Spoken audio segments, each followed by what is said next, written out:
সকালবেলা ঘুম থেকে উঠেই চলে এসেছি একদম ছাদে। আর এটা আমার প্রত্যেক দিনেরই অভ্যাস হয়ে দাঁড়িয়ে গেছে।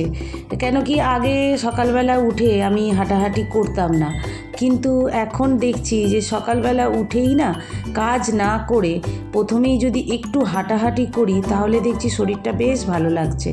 তো সেই জন্যেই ছাদে চলে এসেছি, হাঁটাহাঁটি করলাম, তারপরে চলে এসেছি এখানে ব্রেকফাস্ট বানাতে। ব্রেকফাস্টে আজকে হয়েছে লুচি আর হচ্ছে আলুর তরকারি। তো সবাইকে খেতে দিয়ে দিয়েছি রীতিমতো, আর সবাই খেয়ে বেরিয়ে গেছে যার যার কাজে। আর আমি এখানে হচ্ছে দুপুরের রান্না করতে ব্যস্ত হয়ে গেছি। এখানে আজকেও অন্য দিনের মতো বাইরে একটু কাজ আছে, আর এই গরমকালে বাইরের কোনো কাজ করতে গেলেই না একটা যেন চিন্তার মধ্যে পড়ে যেতে হয়। তো যাই হোক, আজকে তাড়াতাড়ি করে আমি রান্না বান্না সেরে নিচ্ছি। আর আজকে মাছ হচ্ছে না, মাছ রান্না নেই। আজকে হচ্ছে এই যে দেখো ঢ্যাঁড়সগুলোকে বড় বড় করে কেটেছি, আর ঢ্যাঁড়সগুলো না খুব নরম ছিল, যার জন্য আমি কি করে যেতে না আর আলু দিইনি, বলি ঢ্যাঁড়স আর শুধু ঢ্যাঁড়স পোস্ত করব।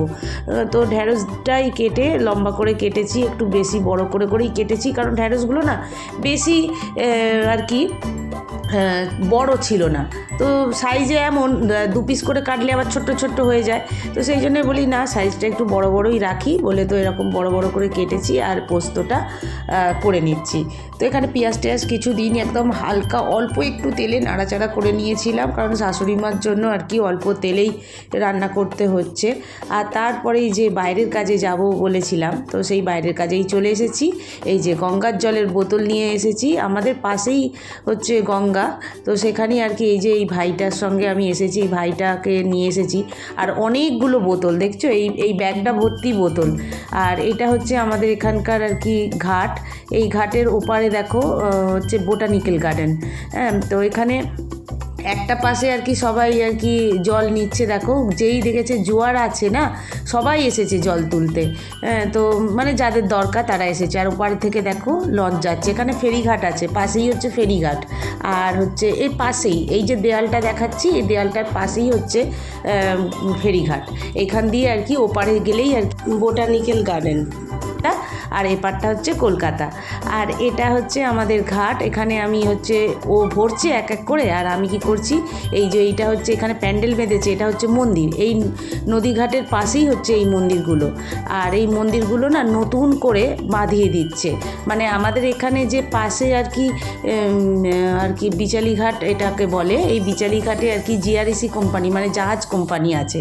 তো এই জাহাজ কোম্পানি হচ্ছে এখানে জাহাজ তৈরি হয়, যত ভারতবর্ষে যে জাহাজগুলো আর কি তৈরি হয় আর নতুন জাহাজ যে বেরোয় আমাদের এইখান থেকেই আর কি এই নতুন জাহাজ বেরোয়।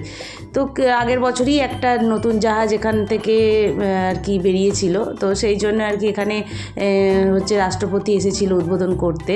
আর এখানে দেখো ভাই হচ্ছে ভরছে, জলের বোতলগুলো ভরে ভরে রাখছে, আর আমি কি করছি বোতলগুলোকে নিয়ে নিয়ে রিক্সায় করে রাখছি। এই ভাই হচ্ছে রিক্সা চালায়, তো ওই ভাইকে নিয়েই আমি আসি। ও কি করে না বলে, দিদি তোমাকে জল তুলতে হবে না, কারণ দেখো এখানে কাপড় ভিজে যাবে। আমি কাপড় পরে এসেছি, কাপড় ভিজে যাবে, তো সেই জন্য না আমি কি করি দাঁড়িয়ে থাকি, বোতলগুলোকে ভরে ভরে ও দেয় আর আমি তুলে তুলে রাখি, আর ও হচ্ছে বোতলগুলো ভরে। তো ও আমাকে এই হেল্পটা করে দেয়, আর ওকে নিয়েই আমি প্রত্যেকবার আসি জল তুলতে। আর দেখো তারপরেই এখানে দেখছি মা কালী এসেছে, মানে মা কালী বলতে মা কালীর বিসর্জন হবে। তো এই যে দেখো নিয়ে এসেছে, ফলারিনী কালী পুজো হয়েছে একজনের বাড়িতে, তো দেখো ফলের মালা পরিয়েছে মাকে, আর মায়ের মুখটা এত সুন্দর, তো ভিডিও না করে পারলাম না। তো ওরা বিসর্জন করবে বলে এসেছে, এটা একটা বাড়িতে হয়েছিল পুজোটা, তো ওরা এসেছে, আমিও একটু মায়ের ভিডিও করছিলাম। আর এখানে আর কি এই ঘাটের পাশেই হচ্ছে একটা জায়গায় হচ্ছে মানে মন্দিরের পাশেই আর কি এখানে হরিনাম হচ্ছিল, আর এখানে না খিচুড়ি ভোগ দেওয়া চলছিল। তো অনেকেই আর কি এখানে খিচুড়ি ভোগ খাচ্ছে। আর এই দেখো এখানে আমার সব বোতলগুলো ততক্ষণে ভরাও হয়ে গেছে। তো এরপরে কয়েকটা বোতল আর ছিল ভরা বাকি, তো ও কি করেছে বলল, দিদি তুমি অনেকবার গিয়ে গিয়ে রেখে এসেছো, এবার আমি রেখে আসছি, তুমি একটু দাঁড়াও। তো আমি দাঁড়িয়েছিলাম, তো আমি বলি দাঁড়িয়ে কেন থাকবো, তো বলি মায়ের বিসর্জনটা হচ্ছে তো সেটারই একটু ভিডিও করি। তো ওটার ভিডিও করলাম। আর এই যে দেখো এখানে লেখা রয়েছে বিচালি ঘাট আর জিআরএসি, আর এই জাহাজের একটা দেখো সিম্বল সিম্বল করে ডিজাইন করেছে। এটা এই কোম্পানি থেকেই আর কি এখানে আর কি এই ঘাটটা বাঁধিয়ে দিয়েছে সুন্দর করে, মানে ঘাটের ওপাশটায় আর কি এই দিকের যে দেয়ালটা রয়েছে ওই দিকটার লোকেরা চান করে, আর এই দিকটা জল ভরে বিসর্জন করে, আর হচ্ছে একদিকে মন্দিরও করে দিচ্ছে, বেশ সুন্দর করে মন্দির করে দিচ্ছে। আর এই দেখো এখানে জল ভরা হয়ে গেছে। এবার আমি চললাম রিক্সা করে। আমার আর এত গরম হচ্ছে, ঘেমে নিয়ে পুরো আমি চান হয়ে গেছি। হ্যাঁ, তারপরে একটু রান্নাও বাকি ছিল, তাড়াহুড়ো করে বেরিয়ে গিয়েছিলাম। ও এসে গিয়েছিল বলে, ভাইটা এসে গিয়েছিল বলে তাড়াতাড়ি করে বেরিয়ে গিয়েছিলাম। আর এরপরে আমি কি করছি, এখানে কারি পাতা আর একটু পেঁয়াজ ভেজে নিচ্ছি। আর এখানে দেখো একটু পেঁয়াজ আর কাঁচা লঙ্কা ভেজেছি, নুন দিয়ে এটাকে মেখে নেব। আর এটা হচ্ছে ডাল সেদ্ধ করে রেখে গিয়েছিলাম, একটু মুসুর ডাল সেদ্ধ করে রেখে গিয়েছিলাম, সেটাকে একটু সাদলে নিচ্ছি। আর ঢ্যাঁড়স পোস্তটা তো আগেই করে রেখে গিয়েছিলাম। তো আমি তনিমা ডেইলি লাইফে তোমাদের সবাইকে স্বাগত। আশা করি তোমরা যে যেখান থেকে আমার ভিডিওতে আছো সবাই খুব খুব ভালো আছো, আমিও মোটামুটি আছি। তো এখানে শাশুড়ি মার জন্য আলু সেদ্ধ রেখে দিয়েছি। শাশুড়ি মা তো ওই তেল দিয়ে মাখা খাচ্ছেন না। আর এখানে দেখো ঢ্যাঁড়স পোস্ত, আম রয়েছে, একটু আমটা কাটবো। আর টক দই তো আমাদের প্রত্যেক দিন থাকে। আর এখানে আমি আলু সেদ্ধটাকে মেখেও নিচ্ছি। তো আজকের মেনু হচ্ছে এই ভাজা, আলু ভাজা রয়েছে, এই আলু মাখা, আর হচ্ছে ঢ্যাঁড়স পোস্ত, আর হচ্ছে ডাল। এটাই ছিল আজকের মেনু। সংসারে এমন কিছু কাজ থাকে যেগুলো না করলেও না, আর করতে হবেই। এইদিকে আমার বেসিনটা কয়েকদিন ধরে না পড়েই রয়েছে, শরীরটা খারাপ ছিল বলে না এইসব পরিষ্কারগুলো করা হয়নি। তো আজকে বলি যে কি না রান্না খাওয়া করে নিয়ে বলি না বেসিনটা আগে পরিষ্কার করে নিই, বলে বেসিনটাকে পরিষ্কার করে নিলাম। আর এদিকে বিকেলবেলা চলে এসেছি ছাদেও কিছু কাজ আছে কয়েকদিন ধরে পেন্ডিং পড়ে আছে, মানে একদম করতে সময় পাচ্ছি না, নয় পাচ্ছি কিন্তু করতে ইচ্ছা করছে না, এতই গরম পড়েছে। তো এই যে দেখো তারপর চলে এসেছি ছাদে। এই যে দেখো গাছ এত জন্মে গেছে, গাছের গোড়াগুলোতে মানে পরিষ্কার করে দেওয়া হয়নি, আর এদিকে বন জঙ্গল হয়ে গেছে। তো আজকে বলি না আজকে এই কাজটা করবই, তো সেই জন্য চলে এসেছি হচ্ছে বন জঙ্গলগুলো পরিষ্কার পরিচ্ছন্ন করতে। আর ছাদটাও না ঝাঁট দেওয়া হয়নি, অনেক দিন ছাদও ঝাঁট দেওয়া হয়নি, ছাদটাকেও ঝাঁট দেবো। আর এই যে এই গাছগুলো মানে অনেকগুলো ডাল বেরিয়েছে, ডালগুলোকে বাঁধা হয়নি, ডালটাকেও বলি না আজকে ডালগুলোকে বেঁধেও দিই যখন সময় পেয়েছি।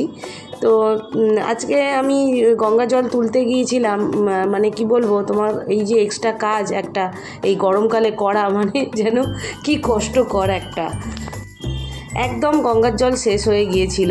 আর আমি না যখন যাই অনেকগুলো বোতল একেবারে ভরে নিয়ে আসি, অন্ততপক্ষে আমার মাস চারেক হয়ে যাবে। রোজ দিন আমার পক্ষে যাওয়া সম্ভব না। তো অনেকেই জিজ্ঞাসা করে যে এত গঙ্গার জলের বোতল তোমার লাগে কেন, মানে এত গঙ্গার জল তোমার লাগে কি করো, তুমি কি চান করো, অনেকে আমাকে বলে। কিন্তু চান করি না, আমি একা মানুষ, মানে আমাকে করতে হয়। আর তারপর অনেকটাই মানে যাওয়া আসা নিয়ে সময় লেগে যায়। তো তারপর এই কোথায় জোয়ার আছে, ভাটা আছে, এইসব ব্যাপারও তো থাকে। তো যখন যাই আমি একেবারে বেশি করে তুলে নিয়ে চলে আসি গঙ্গার জল, আর আমার তাতে সুবিধাও হয়। আর এই যে দেখো তোমাদের সঙ্গে কথা বলতে বলতে আমার এই যে গাছের ডালগুলোকে বাঁধাও হয়ে গেল। আর কিছু কিছু শুকনো ডালও ছিল, সেগুলোকেও কেটে ফেলে দিলাম। মানে অনেকগুলো কাজই আজকে আমার হলো। আর এদিকে ছাদটাকেও দেখো, ছাদে তো এইগুলো দেখো কত, দেখেছো কত নোংরা ছিল ফেলেছি, তো সেইগুলোকেও আর কি পরিষ্কার করে নিলাম, গাছে জলও দিয়ে দিলাম, গাছের গোড়াগুলো একদম শুকনো হয়ে গিয়েছিল।